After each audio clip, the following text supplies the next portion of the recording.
Wow, wow, wow. Smile. Oh, yo. Bye-bye to your friends. Hey, hey. Bye-bye to your friends.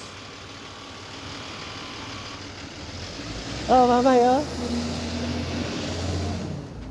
Ah, I have my own seat there.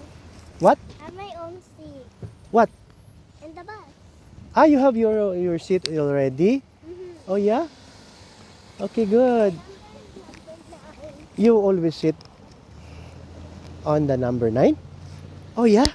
Wow. So you select that seat. Wow. Okay. Did you finish your food? Wow, very good, ate.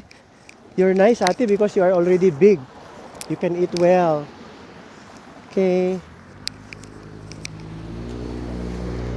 November 15, 2023. Oh, asan up me?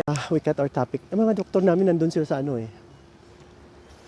Switzerland. Oh, they deserve more of that kasi ang hirap manggamot ng magaling. Alam mo, pinaka-super magaling yung mga obstetrician sa Marbel. Mga surgeon namin. Internist. Ang galing ng mga doktor sa Marbel. Doon kayo magpagamot.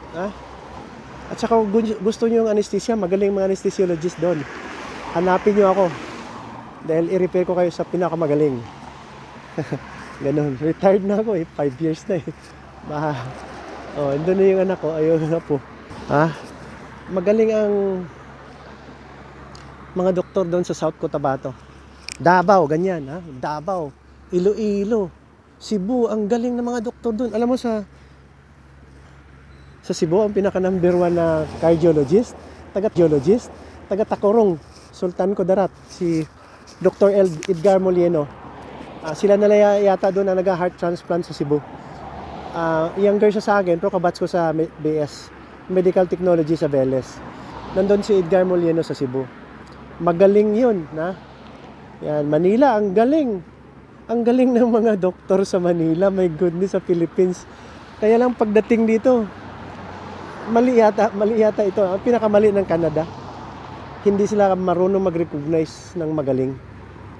Kaya nahirapan akong gumaling dito. Ang ubo ko first time, matagal umayos eh. Ayan. You know, I'm not videoing you because the face, I'm talking to my face. When I do like that, there's no face there because you know what? It's my face that I'm looking at. See? Because I'm doing the TikTok. What is TikTok? For me, TikTok is take a talk. Take a talk. TikTok. That's video login. Ang galing ng mga doktor sa Pilipinas. Hindi na ako recognize dito. Ay, my goodness. Overall, magaling ang Canada. Ayun ko, ang system maganda dito eh. Baka minus corruption lang sila eh. Sa atin, purigaba, dagang stubborn.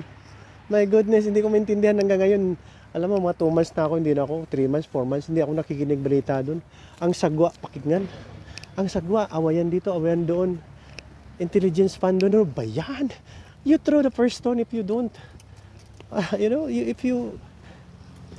If you admit that you don't sin, you throw the first stone. Maganda naman yung may government system tayo para may guidance tayo. It's an organized